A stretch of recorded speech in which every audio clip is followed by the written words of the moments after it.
Te damos gracias en esta noche por la oportunidad que tenemos de estudiar las cosas sagradas tuyas, Señor. Te pedimos, Señor, sabiduría, Señor, en esta noche por la clase que vamos a dar y tu bendición, Señor. Y a ti damos la gloria y la honra en el nombre de Cristo Jesús. Amén, amén y amén. ¿Pueden decir un amén fuerte ahí, hermano? Amén. Eso, para que se oiga que no estoy solo aquí.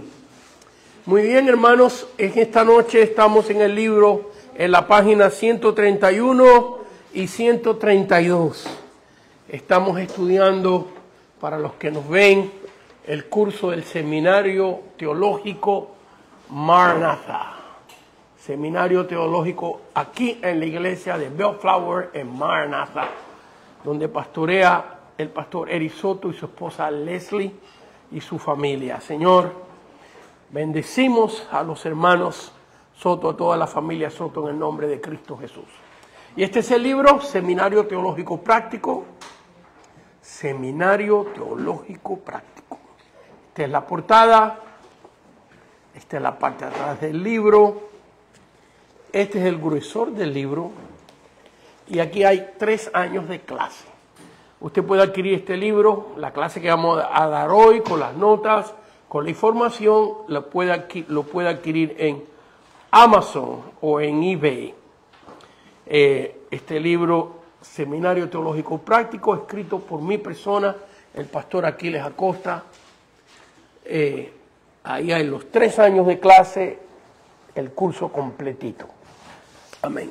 Estamos en la sección del libro donde estudiamos las diferentes religiones, religiones que se llaman cristianas, estudiamos religiones que dicen que creen en Cristo, estudiamos los testigos de Jehová, la iglesia mormona, varias clases dimos de esa religión y estamos estudiando ahora la iglesia católica apostólica romana. La semana pasada dimos una introducción histórica cuando empezó la iglesia católica apostólica romana. Explicamos la diferencia del título católico y católica apostólica romana.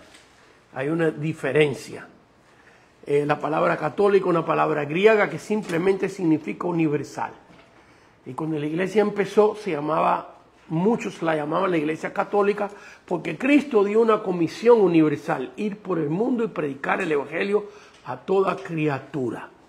Pero no tenía nada que ver con las doctrinas que la iglesia católica apostólica romana tienen, ni el primado papal y etcétera, muchas cosas que se fueron agregando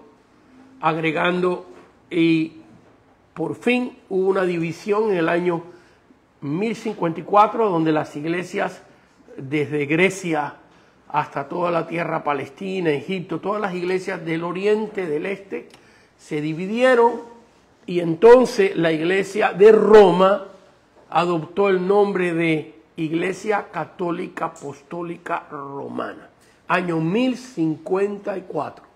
Así que antes de que la iglesia que hoy se llama católica, que muchos le llaman católica nada más, pero está incorrecto eso porque se llama Iglesia Católica Apostólica Romana.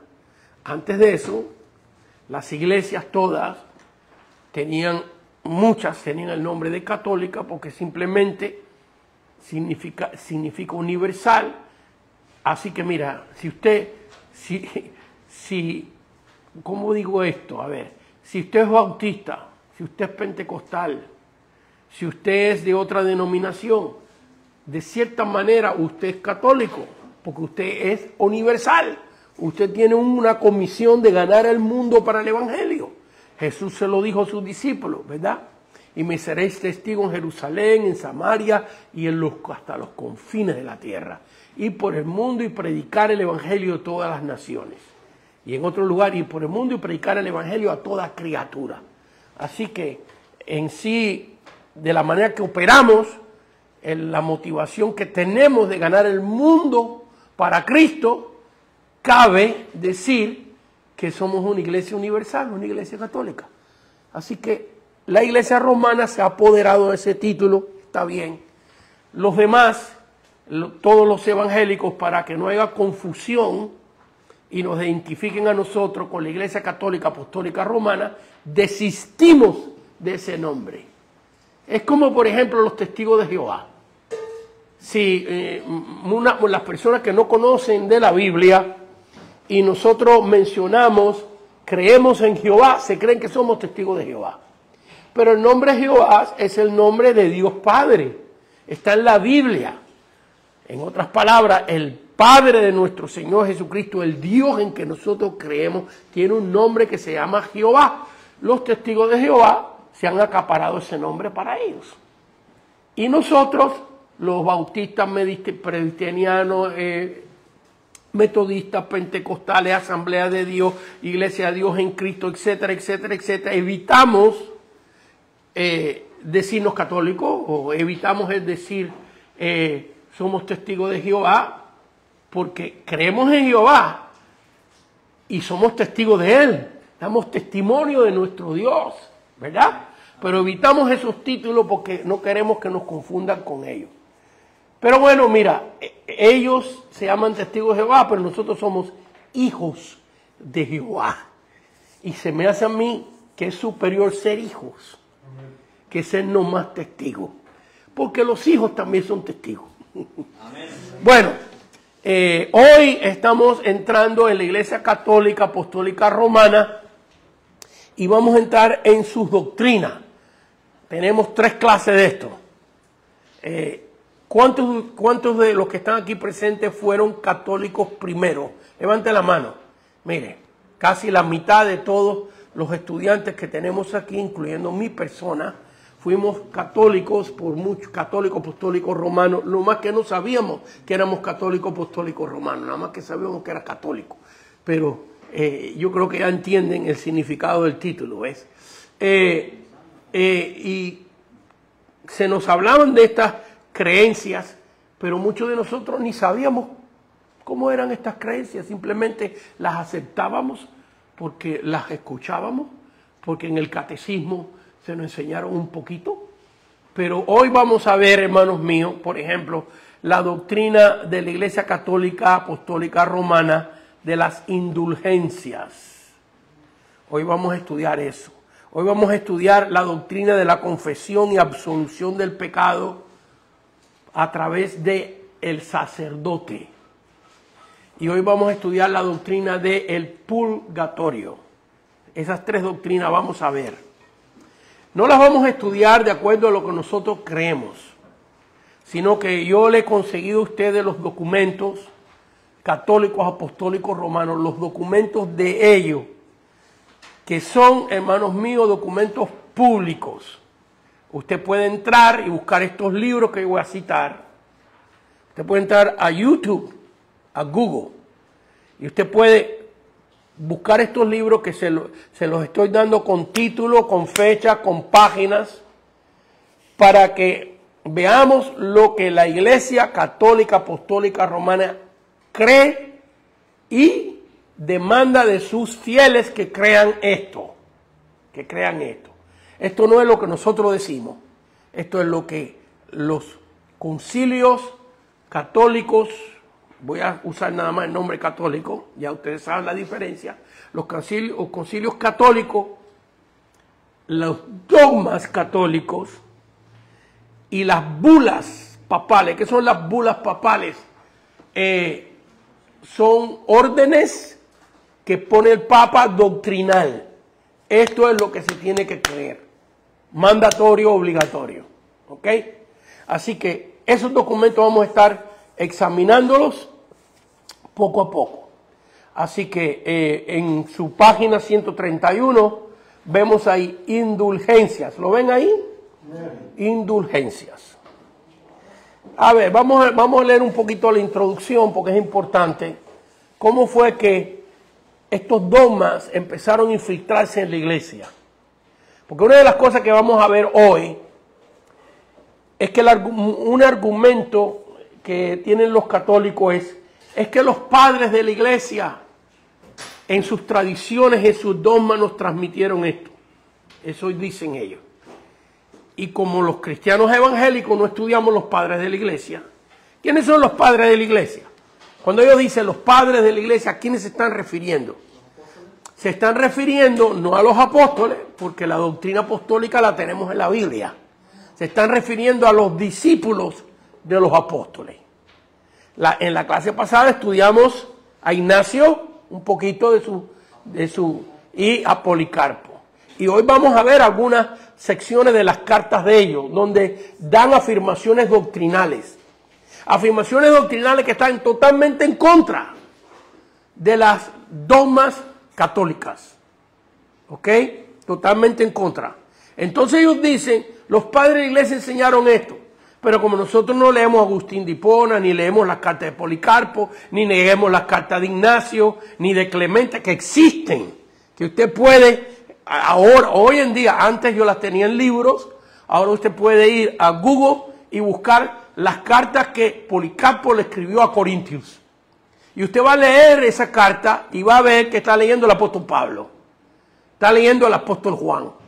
Ahí no habla nada de la Sagrada Inmaculada Virgen María, ahí no habla nada del purgatorio, ahí no habla nada de que para tú recibir perdón de pecado tienes que ir a confesarte con un sacerdote, ahí no habla nada de eso. Usted va, si leemos sus cartas, yo las he leído, no solo las he leído, las he estudiado, porque para poder dar estas clases creo que es justo que uno no esté hablando de cosas que no ha estudiado, ¿ves? Entonces yo lo he hecho y acá en las clases le tengo a ustedes unos breves extractos, porque si vamos a estudiar las cartas de Policarpo es como leer una de las epístolas de Pablo.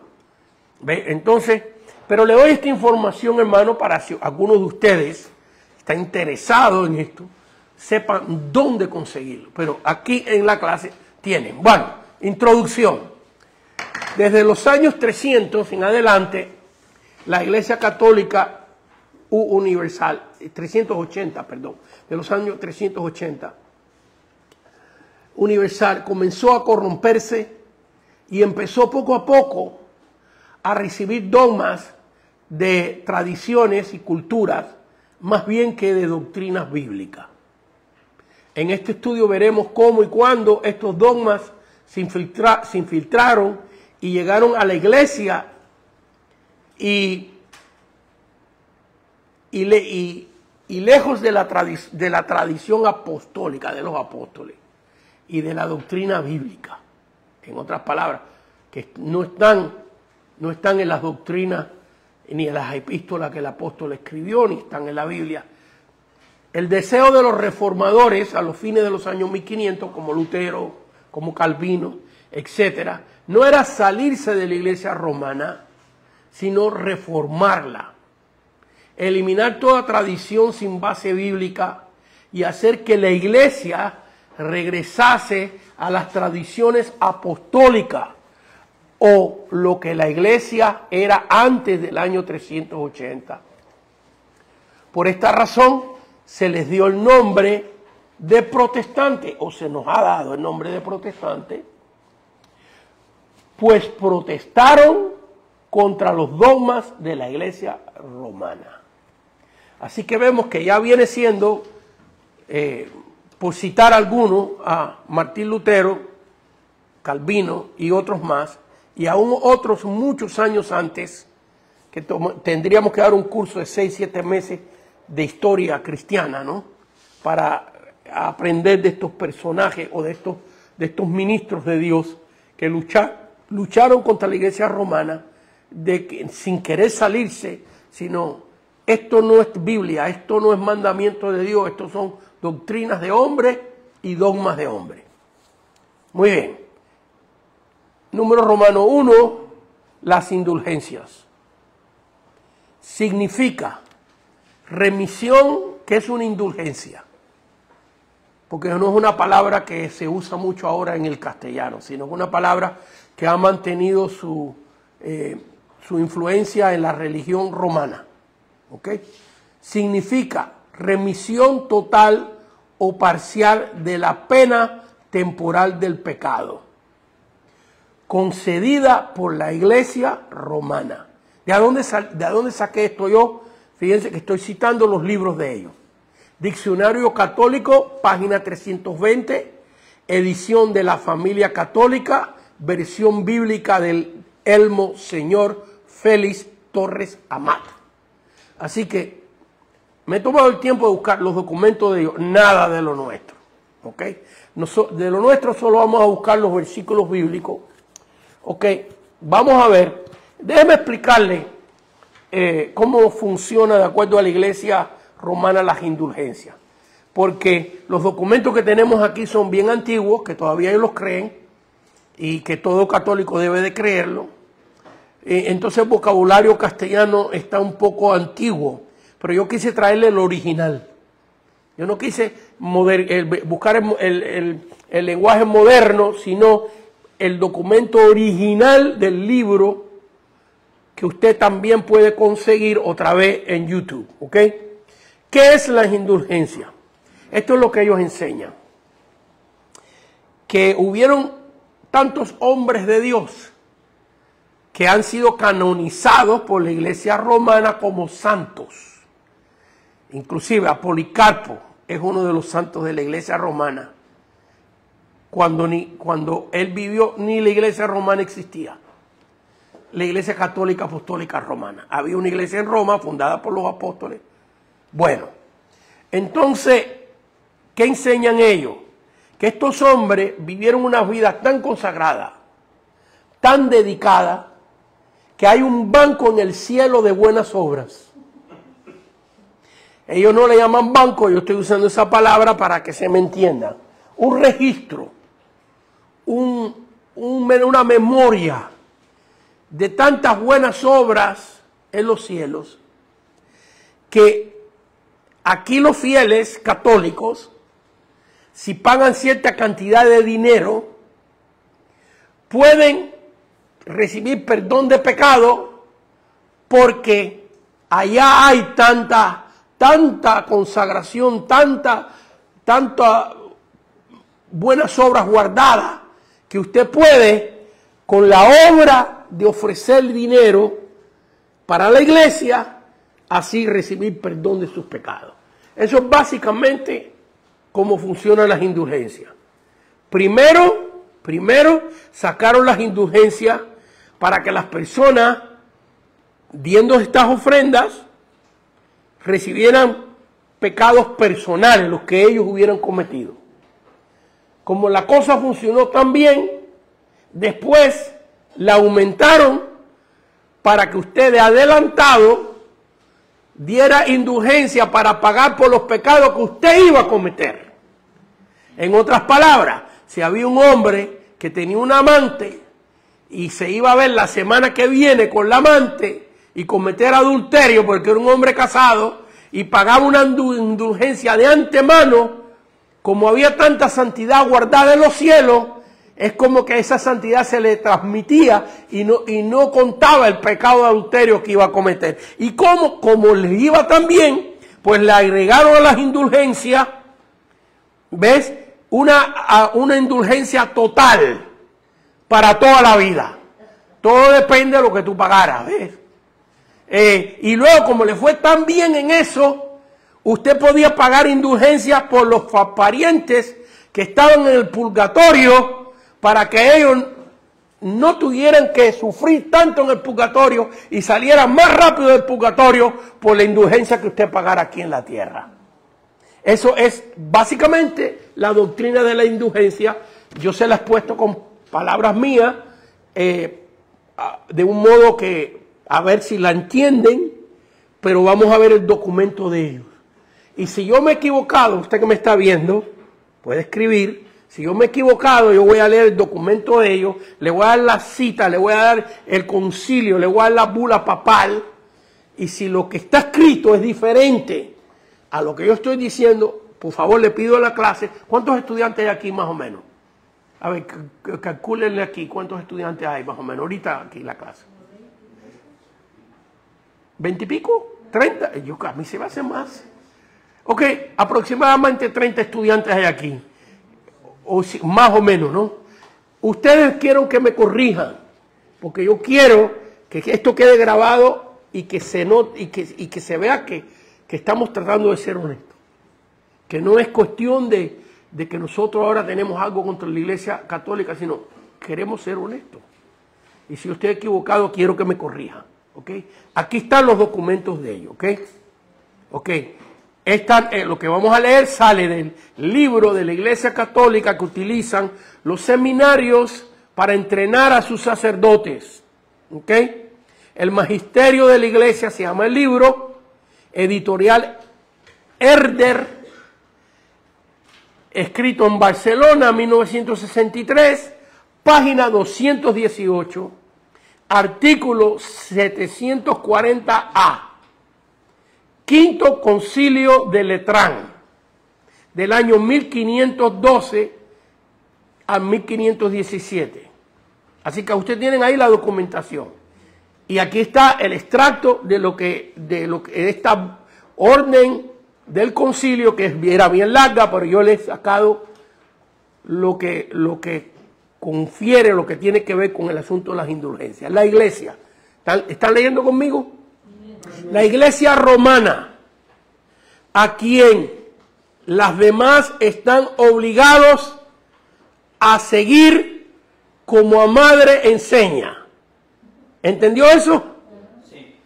Vaya, en otras palabras, que como esta es la fecha donde salió Martín Lutero y salieron los reformadores, ese era el título que ellos se llaman, somos reformadores, queremos reformar la iglesia, no queremos salirnos, queremos eliminar todos estos dogmas, todas estas doctrinas de hombres que se han infiltrado en la iglesia y que la iglesia se convierta en una iglesia bíblica, una iglesia basada en la palabra de Dios.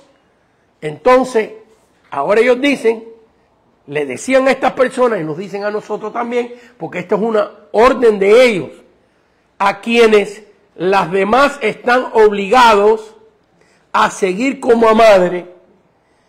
Seguimos leyendo.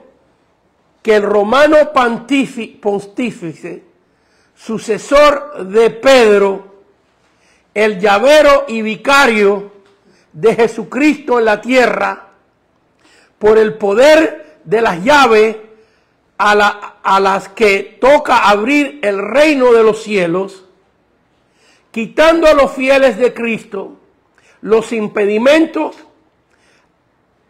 a su entrada, es decir, la culpa y la pena debida a los pecados actuales, ahora se hallen en esta vida, ahora en el purgatorio, indulgencias de la sobreabundancia de los méritos de Cristo y de los santos, que concedió el romano pontífice, indulgencia tanto por los vivos como por los difuntos, con apostólica autoridad, ha acostumbrado dispensar el tesoro de los méritos de Cristo y de los santos, conferir la indulgencia o transmitir esas buenas obras que están en el tesoro del cielo, lo mismo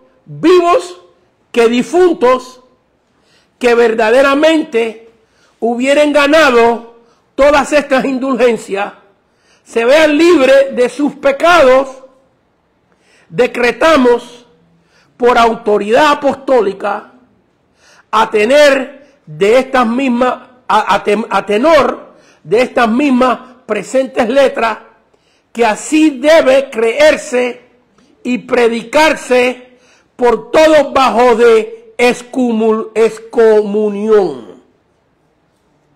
En otras palabras, si tú no crees esto como un católico, esta orden del concilio, Quinto Concilio de Letrán, 1512 a 1517, está diciendo que tú quedas fuera de la comunión católica, excomulgado, ¿ok?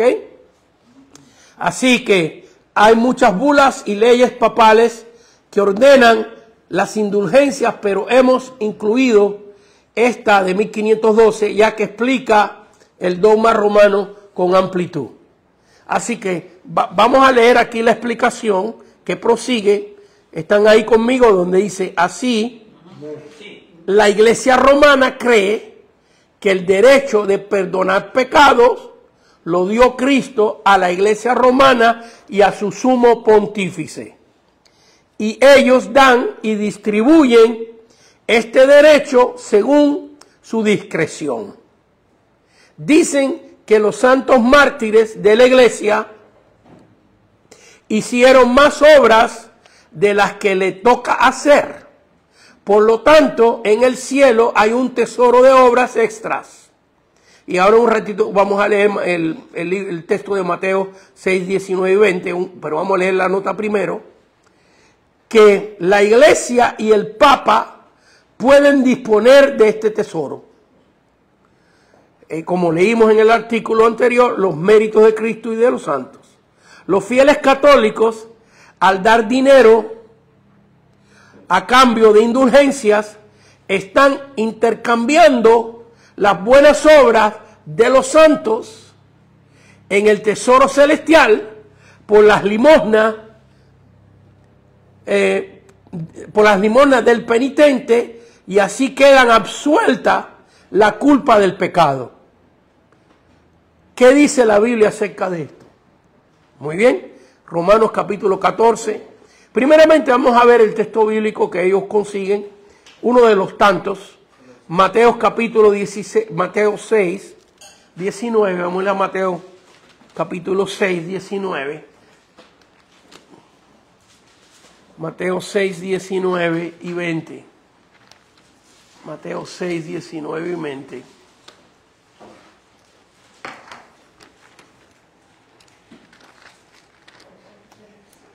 Mateo capítulo 6.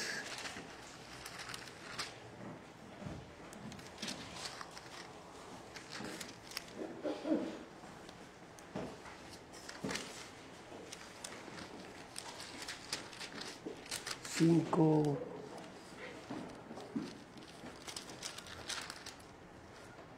6, 19. No os hagáis tesoros en la tierra. Fíjense cómo ellos interpretan esto, donde la polilla y el orín corrompe y donde ladrones minan y hurtan, sino haceos tesoros en los cielos, donde ni la polilla ni el orín corrompen y donde ladrones no minan ni hurtan. Así que este es un versículo donde ellos sacan esta idea de que los hombres santos hicieron más obras, hicieron obras extras de consagración de las que tenían que hacer. Por lo tanto, ese tesoro de buenas obras está en los cielos, y cuando una persona daba una indulgencia, una cantidad de dinero, significa esta cantidad por este pecado,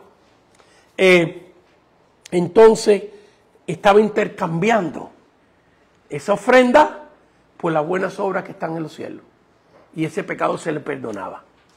A nosotros, hermanos, que no vivimos tanto, y la iglesia romana ha parado en práctica, en mucha práctica, este asunto de las indulgencias, pero todavía la creen, todavía es su fe.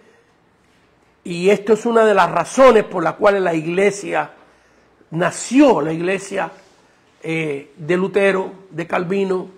Después de eso, los anabaptistas, los bautistas, los metodistas, los presbiterianos, los pentecostales, todas estas denominaciones que han salido, porque no creemos esto. Se nos hace esto una blasfemia. Está totalmente en contra de la Biblia. Muy bien, vamos a leer Romanos capítulo 14, versículo 11 y 12, que dice la Biblia acerca de las indulgencias. Romanos capítulo 14, y hay muchos versículos, pero como tenemos que cubrir bastantes cosas hoy, estoy citándole uno nada más, pero usted ahí en sus notas tiene otros bastantes versículos. Romanos capítulo 14, versículos 11 y 12. Dice así: porque escrito está, vivo yo, dice el Señor, que ante mí se doblará toda rodilla y toda lengua confesará a Dios. Y ahora el apóstol Pablo explica, inspirado por el Espíritu Santo, qué significa esto. De manera que cada uno de nosotros dará cuenta de sí. Así que vemos acá que la Biblia nos muestra bien claro, y vamos a ver otros versículos más, y vamos a ver otras dogmas impuestas a los fieles católicos de los concilios y de los papas con relación a este punto, y después vamos a estudiar otros más. Así que vemos aquí que la Biblia habla bien clarito que cada ser humano tendrá que dar cuenta por sus propias obras y por sus propios pecados, que no existe una transferencia de santidad ni de justificación. La única transferencia de justificación que nosotros tenemos es la que nos da Cristo a nosotros, cuando creemos en Él. Pero en relación a consagración y santificación, mira, imagínense que nosotros pudiéramos transmitirle a nuestros hijos que la fe que yo tengo se la pueda meter en mis hijos adentro. Bueno, gracias a Dios que algunos de mis hijos están bien con el Señor y están buscando de Dios. Y otros creo que van a estar, porque le hemos transmitido la palabra de Dios. Pero mi consagración, la bendición de Dios en mi vida, eso se la tienen que buscar ellos, cada uno de nosotros. Así que Dios oye nuestras oraciones por nuestros hijos, eso influye, Dios los toca, Dios intercede con ellos, pero eventualmente ellos tienen que hacer su propia decisión con Dios. Así que este asunto de usted pagar para que las buenas obras del tesoro de los santos se transmita a otra persona es totalmente antibíblico. Esto llegó al punto donde había listas. Había una tarifa autorizada por la iglesia, una tarifa de que el pecado de robar costaba tanta indulgencia. El pecado de mentira costaba tanta indulgencia. El pecado de idolatría costaba tanta indulgencia. El pecado de fornicación costaba tanta indulgencia. Había una tarifa. Y uno de los casos, hay muchos casos de esto, donde la iglesia romana comisionaba a sus predicadores que fueran por el mundo a predicar las indulgencias para construir la Sistina Capilla de San Pedro. Se convirtió en un comercio esto, hermano, y había un monje llamado Tassel que predicaba en Alemania, que fue lo que hizo que Martín Lutero y los recuérdense que el Martín Lutero era un monje católico y que Calvino no era un monje, pero era un católico, y todos ellos, y este Tassel decía, tan solo como caiga su dinero en el arca, sus familiares en el purgatorio paran de sufrir.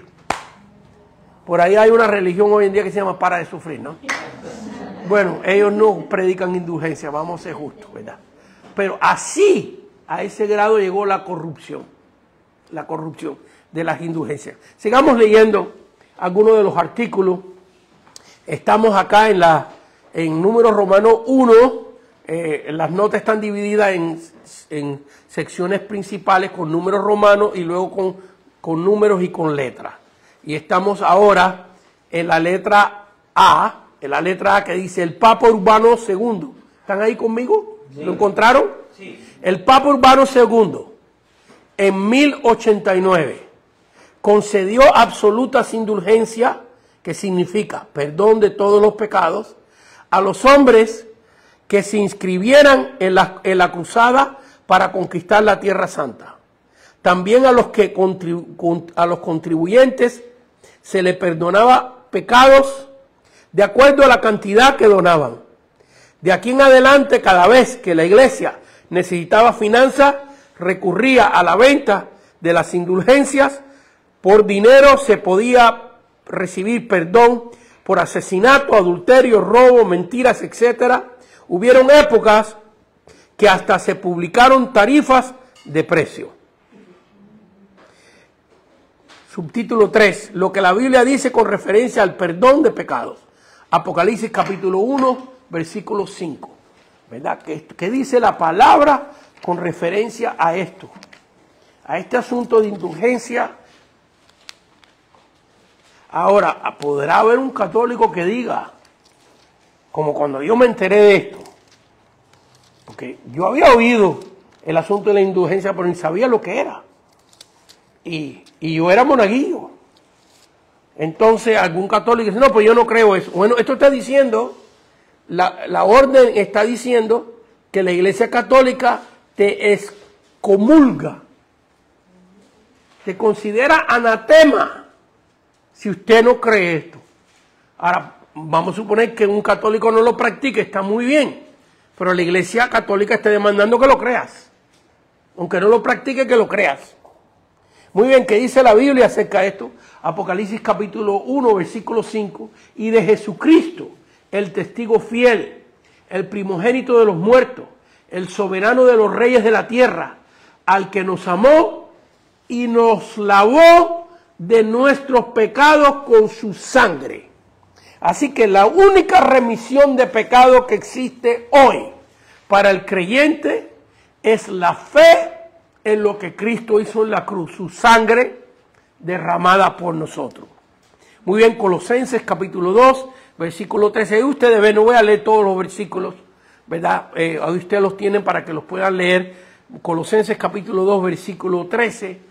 Vamos a leer ese versículo y ya pasamos al próximo dogma católico, apostólico, romano, lo que es la confesión y absolución de pecados por el sacerdote. Muy bien, Colosenses 2:13.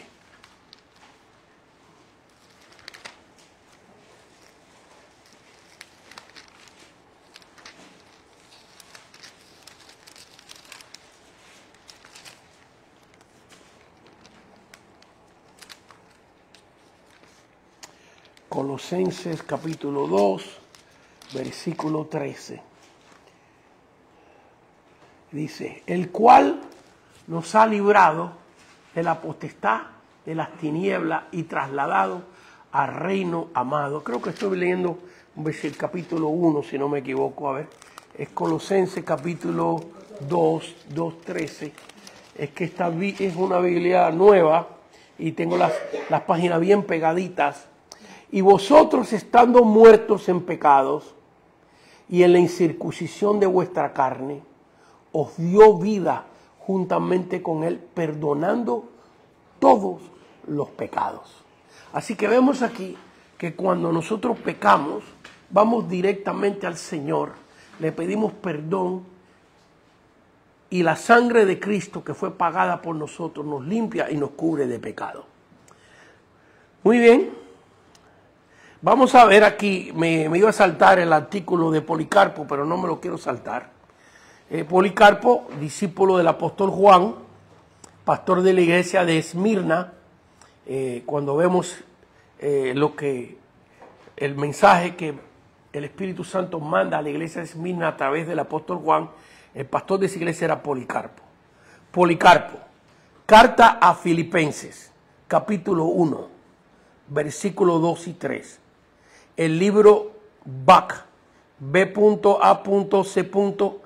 Padres Apostólicos, así se llama el libro. La editorial es BAC y es el libro Padre Apostólico, página 662. Jesucristo, así escribió Policarpo a los filipenses. Jesucristo, Señor nuestro, el que por nuestros pecados soportó salir al encuentro de la muerte y a quien empero Dios resucitó. Fíjense que en cada frase hay doctrina aquí. Está hablando de la resurrección de Cristo. Está hablando que es nuestro Señor. Seguimos adelante. Dios resucitó, saltando los dolores del sepulcro, sin haberle visto, vosotros creéis en Él con alegría inenarrable y glorificada, alegría a la que muchos desean entrar, sabiendo, como sabe, que de pura gracia fuiste salvados, y no por vuestras obras, sino por voluntad de Dios, por medio de Jesucristo. ¿Qué está predicando Policarpo? Salvación por gracia y no por obras. Tal parece que estamos leyendo Efesios capítulo 2. Bueno, pues por supuesto, si fueron discípulos de Pablo y discípulos de Juan. Así que este asunto que la iglesia romana dice, los padres apostólicos nos transmitieron esta dogma. Ellos se escapan con eso porque tristemente nosotros los evangélicos no leemos los padres de la iglesia. No leemos los discípulos de los discípulos. Y no leemos las doctrinas que ellos enseñan. Y hasta cierto punto no estamos obligados a leerlo. Porque lo que Dios pide de nosotros es que leamos la palabra de Dios. Amén. Pero a través de esta clase yo quiero mostrarles, por supuesto, ustedes pueden ver el tiempo y el trabajo que esto ha tomado. Todos los documentos que he tenido que estudiar y analizar. Pero el propósito de esta clase es que usted vea que lo que ellos afirman no es así. Y esa era la discusión que tenían con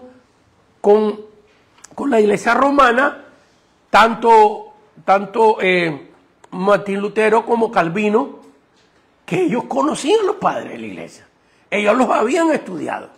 Y ellos sabían muy bien que la iglesia primitiva no creía en estos dogmas.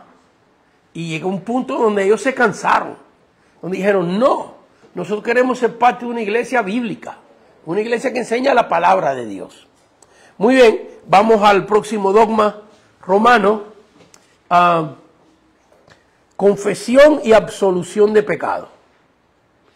Vamos a leer el libro que utilizan en algunos de los seminarios católicos apostólicos, libro titulado El Magisterio de la Iglesia, en la página 204-205.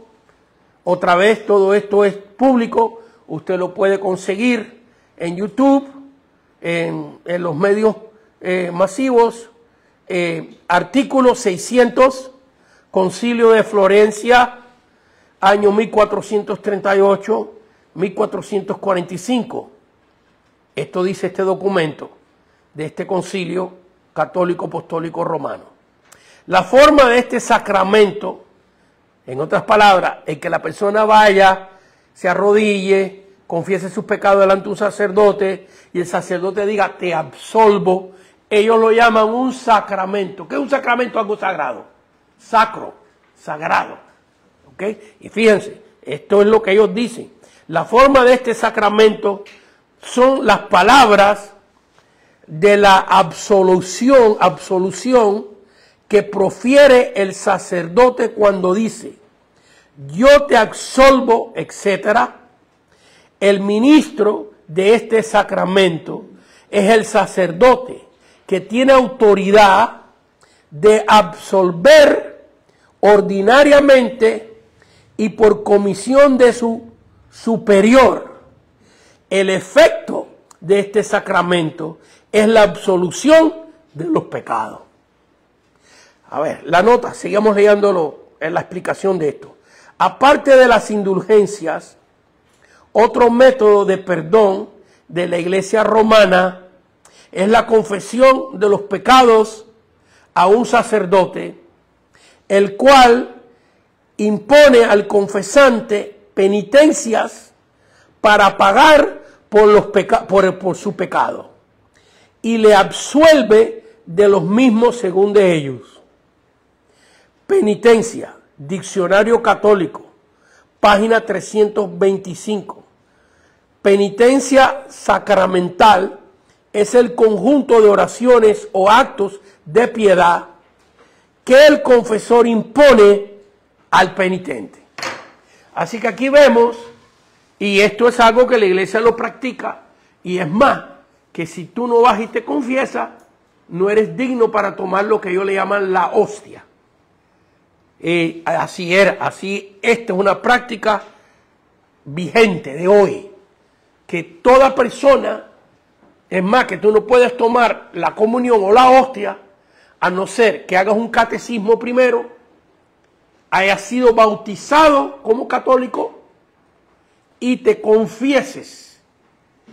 Porque si tú no te confiesas con un sacerdote, que él te absolva de tus pecados, no estás preparado para tomar la hostia o la comunión. En otras palabras, la iglesia no cree que usted puede arrodillarse y decirle: Señor, por tu sangre que tú derramaste en el Calvario, perdóname por haber mentido, porque nosotros nos confesamos. Nosotros creemos en la confesión, pero la confesión con Dios, no delante de ningún hombre. Ahora, por ejemplo, hay una confesión que creemos nosotros. Por ejemplo, si tú estás muy cargado porque has pecado contra un hermano o cometiste pecados tú personales y tú vas delante de un pastor, de un ministro, y le dices: hermano, yo vengo para que usted ore por mí, porque fíjense que yo he mentido o yo he tenido malos pensamientos, y te sientas ahí con el pastor y el pastor ora contigo, pero el pastor no te puede absolver de tus pecados. El pastor no te va a perdonar de tus pecados. El pastor no tiene ninguna autoridad para perdonarte de tus pecados. Solo ora contigo para que tú te arrepientas y que Dios te perdone. Dios te perdone. Entonces nosotros creemos una confesión, pero no en esta. Que de la única manera que tú puedes ser perdonado por tus pecados es que tú hagas indulgencia, pagues para adquirir las buenas obras de los santos en el cielo, o si no quieres hacer indulgencias, entonces que vayas a un sacerdote. Pero si tú no eres bautizado católico, el sacerdote no te puede absolver de tus pecados. Tienes que ir y bautizarte primero y hacer el catecismo y luego ir a la confesión y luego él decir lo que hemos leído aquí: yo te absolvo. Fíjense para allá, como si ellos no tuvieran pecado. Yo estoy seguro que no existe un sacerdote sin pecado. No existe un pastor sin pecado. Un ministro sin pecado. Porque todos tenemos una naturaleza pecaminosa y todos somos pecadores. Pecadores perdonados por la sangre de Cristo. Entonces vemos aquí, hermano, esta forma de perdón. ¿De a dónde sacan esto los católicos? Vamos a ver el pasaje que ellos utilizan y después vamos a ver qué dice la Biblia de este asunto. Mateo capítulo 16, Mateo capítulo 16, versículo del 16 al 18. Mateo 16, del 16 al 18.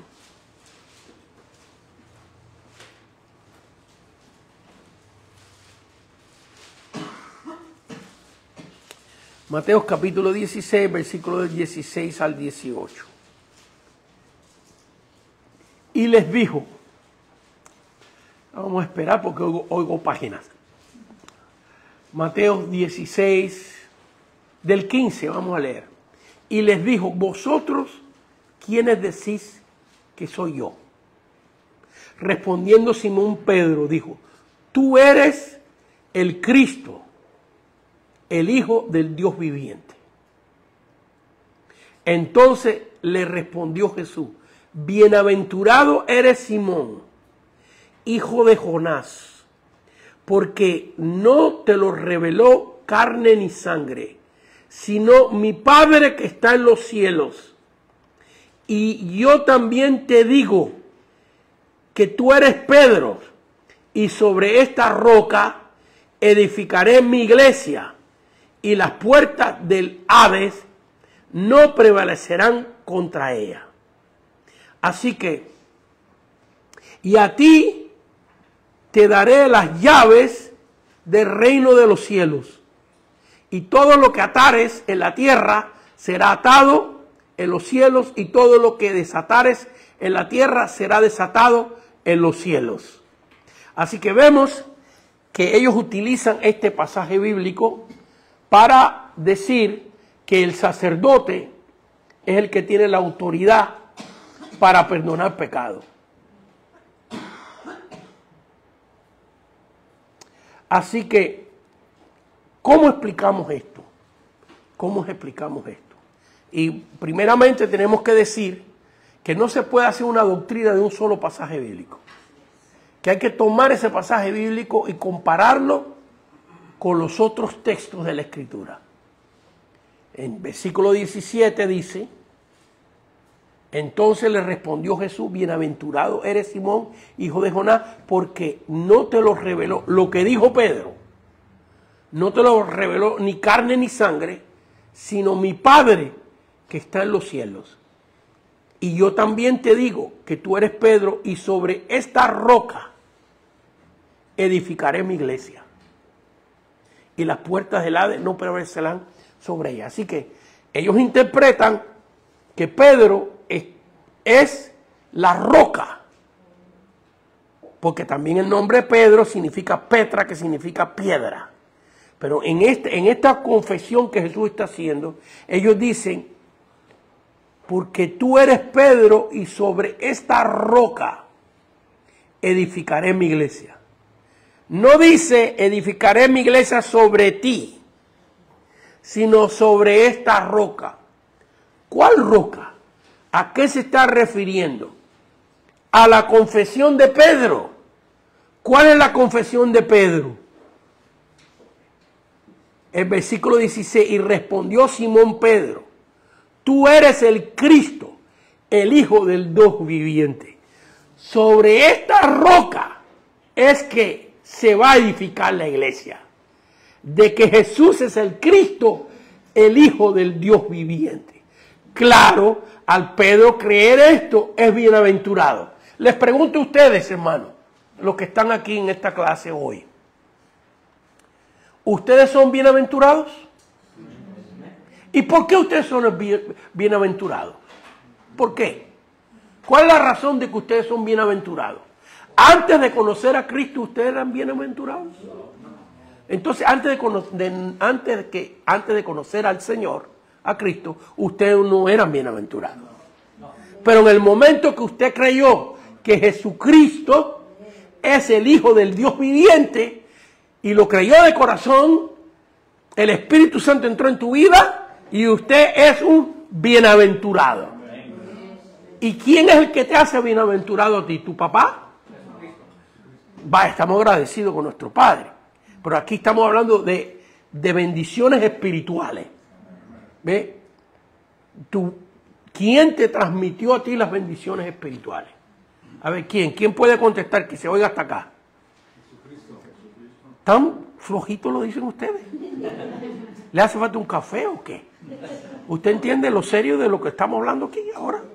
¿Quién te ha hecho a ti bienaventurado? Ah, bueno, el Señor. Y antes de eso no éramos bienaventurados. Entonces, sobre esta roca edificaré mi iglesia. Entonces, ¿cómo toman ellos esto? Que Pedro es la roca de la iglesia. Y que Pedro fundó la iglesia en Roma. La clase pasada estudiamos que cuando Pablo llegó a Roma y cuando Pedro llegó a Roma, ya había una iglesia fundada allí.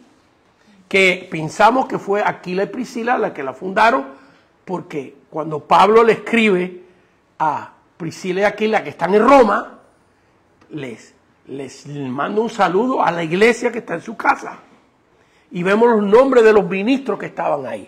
Así que vemos, hermanos míos, que Dios Padre no funda la iglesia sobre Pedro, sino que funda la iglesia sobre lo que Pedro confesó. Lo que Pedro creyó, que Cristo es el Hijo del Dios viviente. Pero ¿saben qué, hermano? No me hagan caso a mí. Vamos a dejar que el mismo Pedro lo diga. ¿Qué le parece? ¿Qué le parece si nos olvidamos de lo que yo estoy diciendo y vamos a ver lo que dice Pedro acerca de sobre quién Dios Padre fundó la iglesia? Hechos capítulo 4. Vamos a ver al mismo Pedro que lo diga. Vamos a dejar que el mismo Pedro aclare esto. Entonces la creencia católica es que Pedro es la roca, Pedro es la piedra, angular sobre la cual Dios Padre edifica su iglesia. Esa es la creencia de ellos. Nosotros no creemos eso. Nosotros creemos que Pedro era un hombre lleno de defectos, igual que nosotros, un hombre santo, consagrado, escogido por Dios, bendecido por Dios, pero Dios Padre no edifica su iglesia sobre la persona de Pedro. Nosotros creemos otra cosa, pero vamos a dejar que el mismo Pedro lo diga.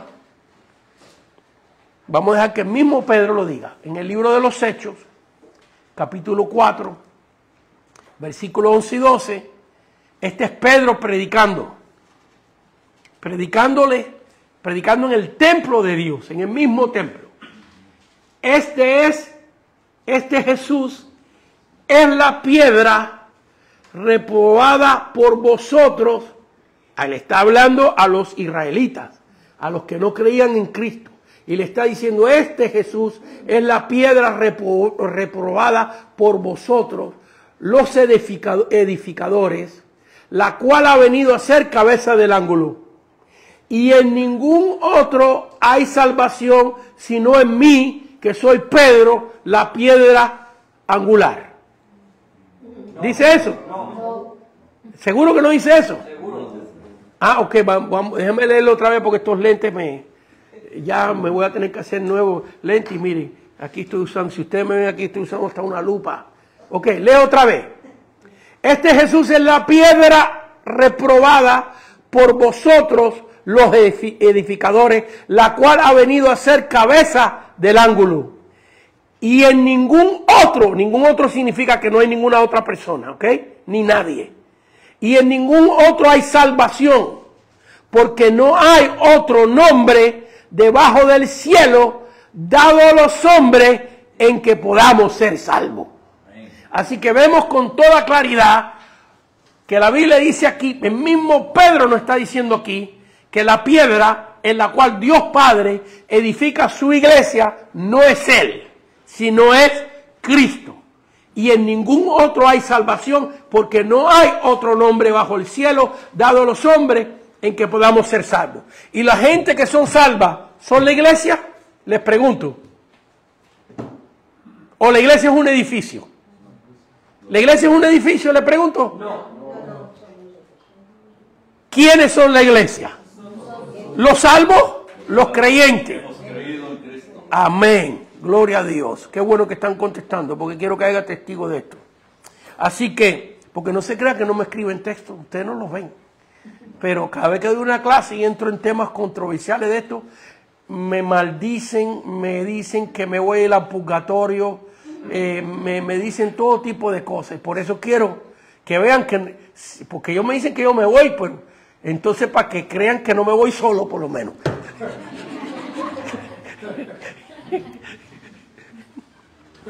Bueno, nos reímos, pues esto es una cosa seria, ¿verdad?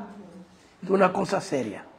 Porque hay gente, mucha gente, millones que creen que Pedro es la roca sobre la cual Cristo edifica su iglesia. Sí, pero fuerte porque el micrófono tiene que captarlo. Parece que cuando los católicos, no sé, estaré confundido, parece que cuando ellos hablan de que Pedro es la roca, parece que lo toman literalmente, no lo tomaron espiritualmente. Exactamente, lo toman literalmente, no lo toman como una representación, como una tipología, ¿ves? Así que, muy bien, leamos otros versículos bíblicos que nos muestran a nosotros, hermanos míos, que el asunto de ir a un hombre nosotros, por santo que sea, para pedirle que nos absolva de pecado, está totalmente contra la doctrina bíblica. ¿Ok? Primera de Juan, capítulo 1, un pasaje muy citado, muy predicado por nosotros los diferentes evangélicos de diferentes denominaciones, que nos habla a nosotros de cómo se recibe el perdón de pecado. Primera de Juan, capítulo 1, versículos del 7 al 9, dice así. Primera de Juan, capítulo 1, versículo del 7 en adelante.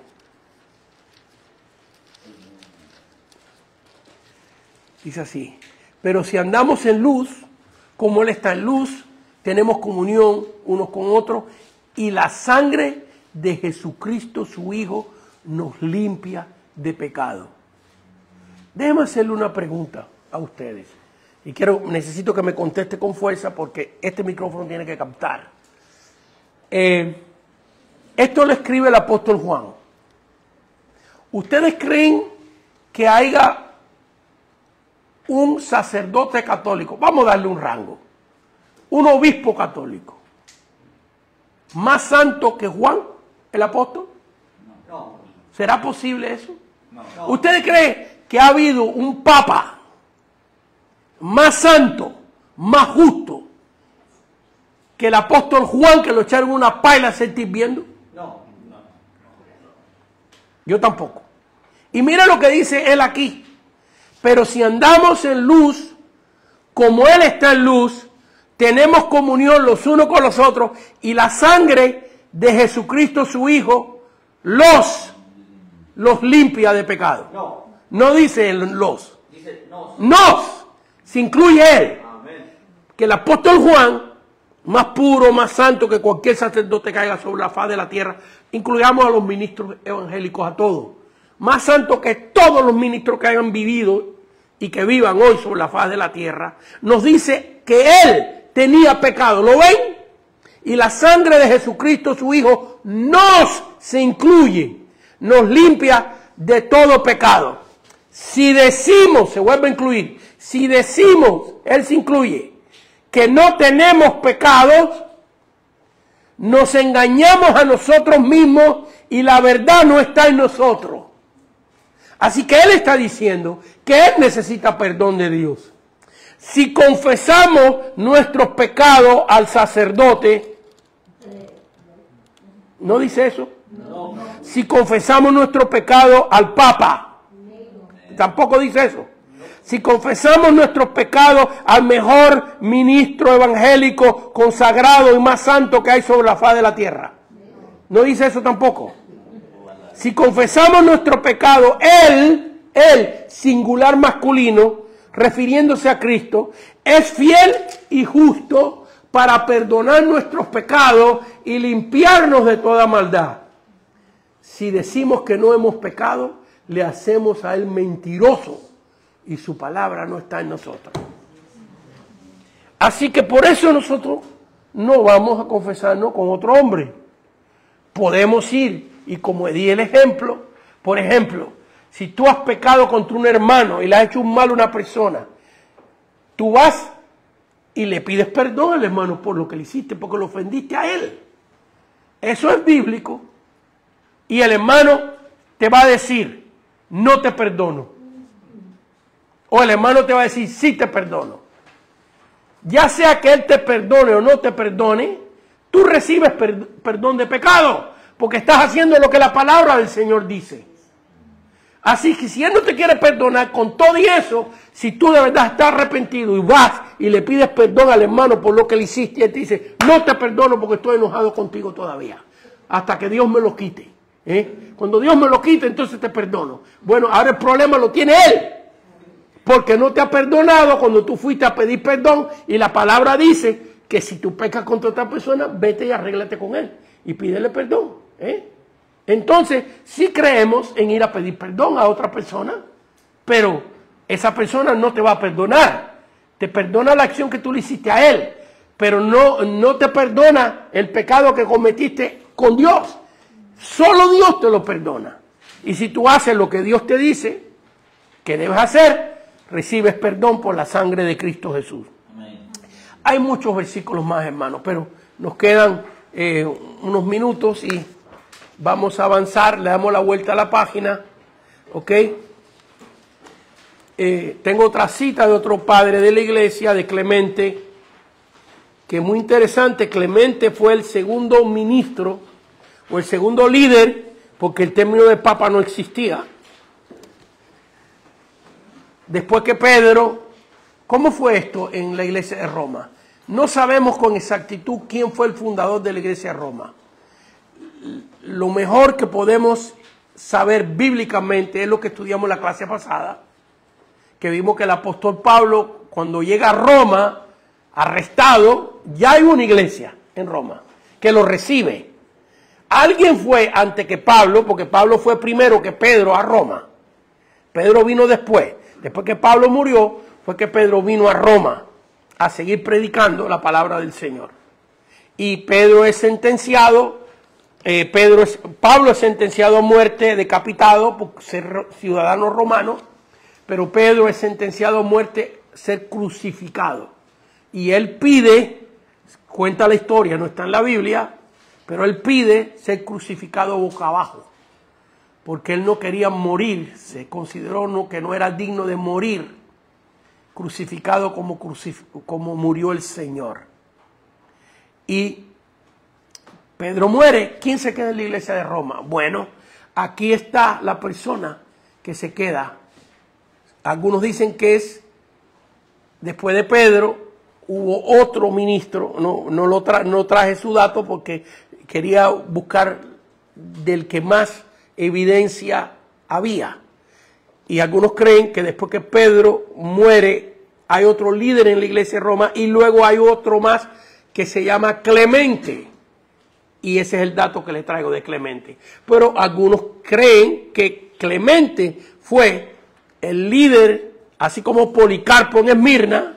Clemente, después que muere Pablo, después que muere Pedro en Roma, Clemente es el líder confirmado y autorizado por el apóstol Juan, que era el único apóstol que quedaba vivo por los años 100 aproximadamente. ¿Okay? La historia cuenta de Clemente era discípulo del apóstol Pablo, y lo vamos a leer, que hay una cita bíblica donde Pablo menciona su nombre, y él es el que se queda como líder en la iglesia de Roma, y él viaja hasta la ciudad de Éfeso, donde Juan el apóstol todavía está vivo, y Juan lo consagra, era el apóstol que quedaba. Pedro muere, Pablo ya había muerto, él era discípulo de Pablo, y viaja hasta Éfeso, la ciudad de Éfeso. Baja el apóstol, el ministro Clemente, y va a ver al apóstol Juan, y Juan ora por él y lo consagra como líder en la iglesia de Roma. Y aquí está la nota de él. ¿Ok? Clemente, carta a los Corintios.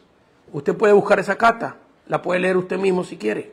En el año 100 o 107, si quiere ponerle 107, porque fue en el año 107, hoy hay una equivocación ahí de imprenta. ¿Ok? Está mi lapicito que tenía por aquí, bueno. Año 107 aproximadamente, capítulo 7, versículo 4 del libro Bach, Padres Apostólicos, página 183. Así le escribió él a los Corintios. Fijemos nuestra mirada en la sangre de Cristo y conozcamos cuán preciosa es a los ojos del Dios y Padre suyo, pues derramada por nuestra salvación, alcanzó gracia de penitencia para todo el mundo. Así que vemos que estos hombres, que son verdaderamente la iglesia que hereda el apostolado de los mismos apóstoles, vemos en sus escritos que no hay tal cosa como indulgencia, que no hay tal cosa como irte tú a confesar con ellos para recibir absolución de pecado, que todos estos dogmas y todas estas creencias se fueron infiltrando en la iglesia romana a través de cientos y cientos y cientos de años hasta llegar a ser las creencias que existen hoy en la iglesia católica apostólica romana. Veamos la explicación. Vemos que Clemente, tercer líder o segundo líder de la iglesia de Roma, por el año 107, hay una equivocación ahí, si lo puede corregir, nos dice que es la sangre de Cristo la que nos salva y que Él es nuestra penitencia, o sea, el pago en lugar nuestro. Si los santos, ni la iglesia, ni el Papa, pueden absolvernos de nuestros pecados. Solo Cristo pagó por ellos, solo Cristo puede perdonar, y este perdón es por gracia, gratuito, para el que se arrepiente. Eso es lo que expresa Clemente. Es obvio que no creía en la doctrina romana de la confesión y absolución por el ministro o el sacerdote. Y el texto bíblico que tenemos, muy conocido, en Efesios capítulo 2, versículos 8 y 9, vamos a leerlo. Efesios capítulo 2, versículos 8 y 9, que lo tiene ahí en las notas de la clase que estamos leyendo. Efesios capítulo 2, versículos 8 y 9.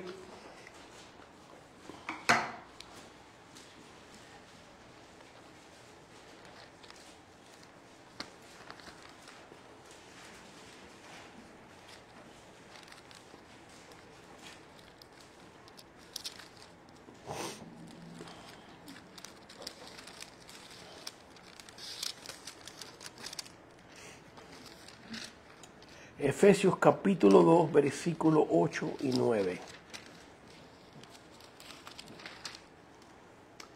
Dice así: porque por gracia, lo mismo de Clemente, lo mismo que escribió Clemente, porque por gracia sois salvos por medio de la fe, y esto no es de vosotros, pues es don de Dios, y no por obra, para que nadie se gloríe.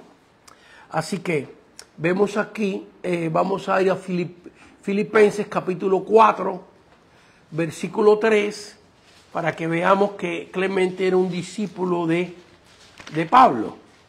Filipenses capítulo 4.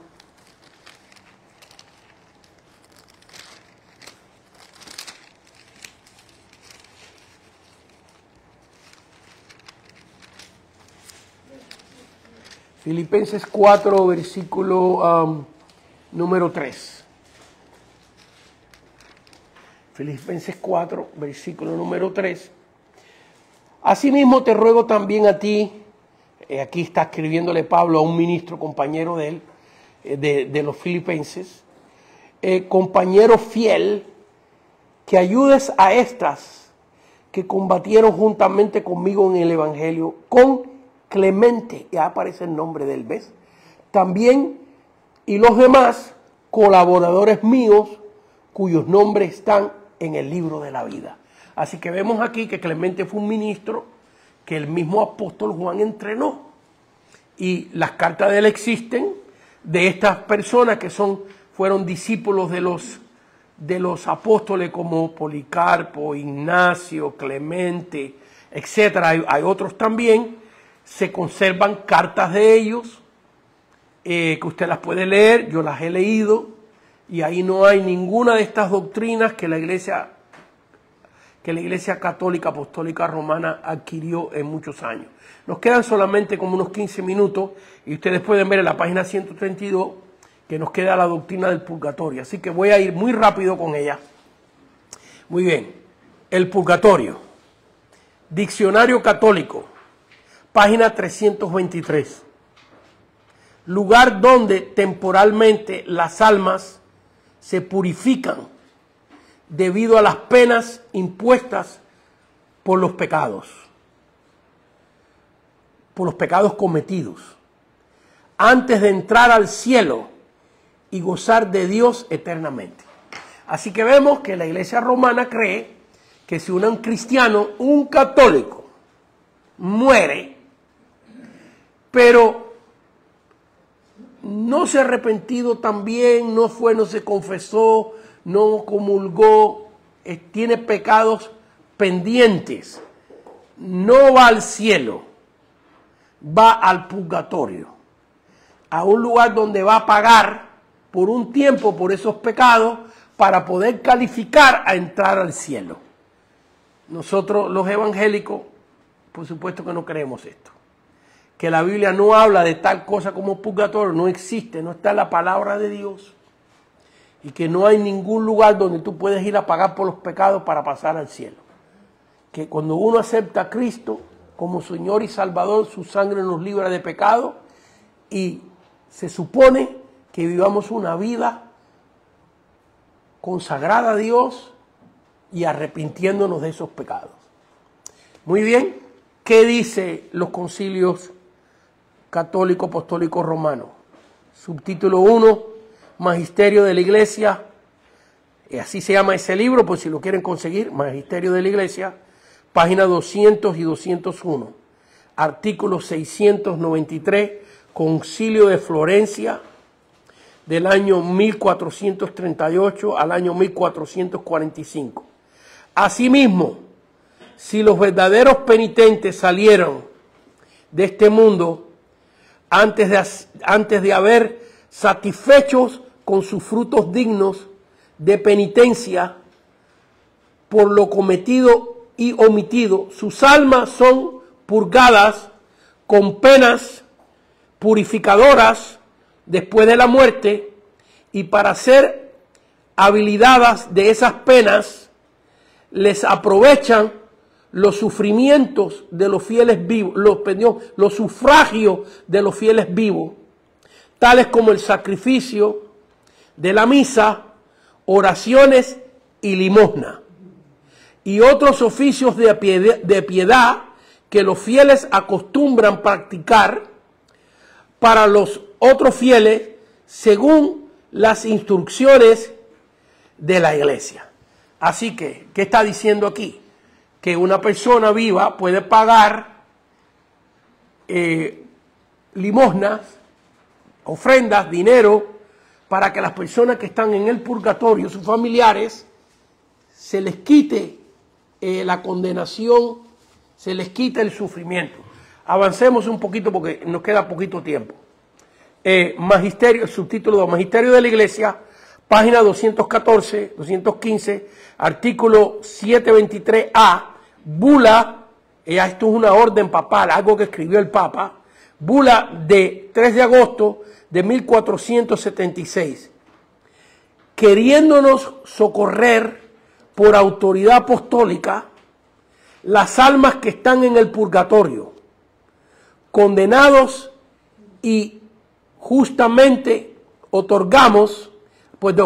concedemos y justamente otorgamos que si algunos parientes, amigos o otros fieles cristianos, movidos a la piedad por esas mismas almas expuestas al fuego del purgatorio para expiar las penas por ellas debidas, según la divina justicia, dieren cierta cantidad o valor de dinero, sufraje por modo de ese sufragio a las mismas almas del purgatorio en relación de sus penas, por lo que, como se ha dicho antes, pagar en dicha cantidad de dinero o de valor. Así que ustedes están viendo ahí que el Papa, es una bula papal, está diciendo que se puede pagar para aliviar los dolores del fuego del purgatorio a los parientes y a los familiares que hayan muerto. Aquí está la explicación en subtítulo 3. La Iglesia Romana enseña que si una persona católica ha muerto sin oportunidad de hacer penitencias por sus pecados, tendrá que pagar en el purgatorio hasta que se le conceda ir al cielo. Si sus familiares hacen misas o dan limosna, dinero, a la Iglesia Romana, sus sufrimientos serán aliviados. ¿Qué dice la Biblia del purgatorio? Con relación al purgatorio, ¿qué dice la Biblia? Nos vamos a Juan capítulo 3, versículos 17 y 18, y vamos a terminar ya rápido. Juan capítulo 3, versículos 17 y 18.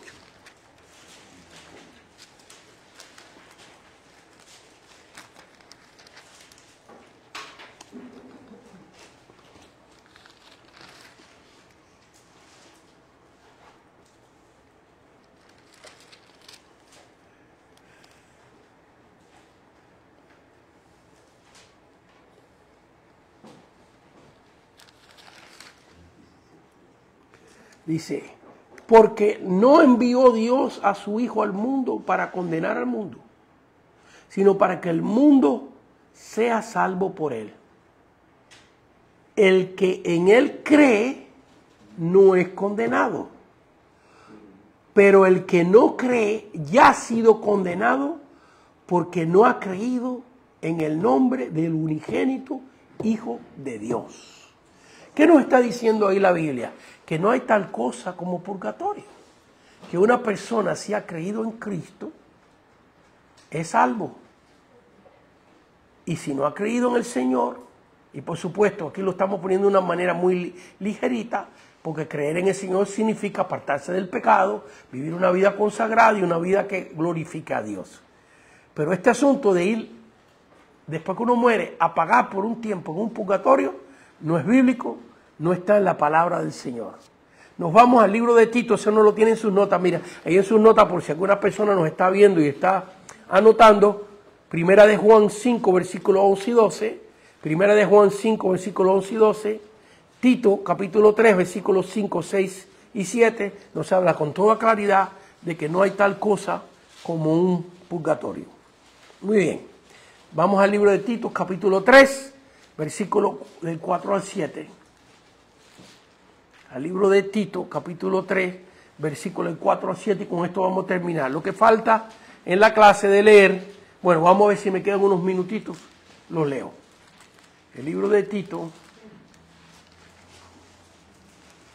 capítulo 3, versículo del 4 al 7.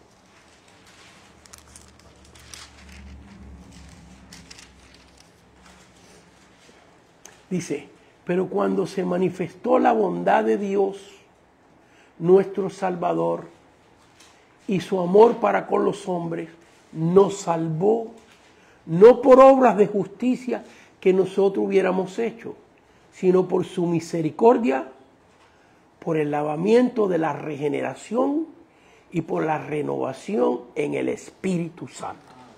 Así que clarito está en la Biblia y está llena la Biblia de versículos bíblicos.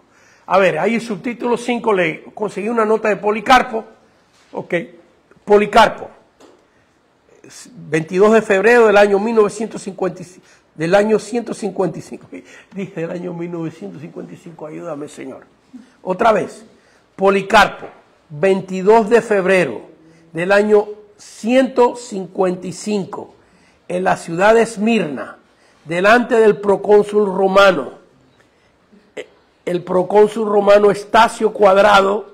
Esta nota sale del libro Bach, Padres Apostólicos, Martirio de Policarpo, página 680, capítulo 11, versículo 2. Volvió a insistirle, en otras palabras, el procónsul llamado Estacio Cuadrado, tratando de condenar a Policarpo. Esto es lo que el procónsul le dice: te haré consumir al fuego.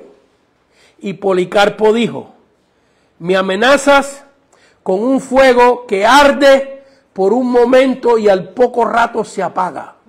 Bien, se ve que desconoces el fuego del juicio venidero y del eterno suplicio que está reservado a los impíos. Mas en fin, ¿a qué tardas? Trae lo que quieras. Así que vemos que este viejito de 86 años, es lindo el testimonio de él. Lo pueden conseguir en ese libro que está escrito, y también lo pueden conseguir en el libro de la historia eclesiástica de Eusebio de Cesarea.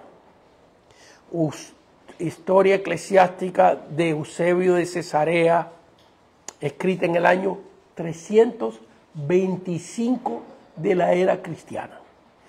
Y ahí está el testimonio completo de Policarpo, escrito por un diácono de su iglesia. Hay miembros de la iglesia que estaban presentes cuando lo sentenciaron a morir quemado vivo.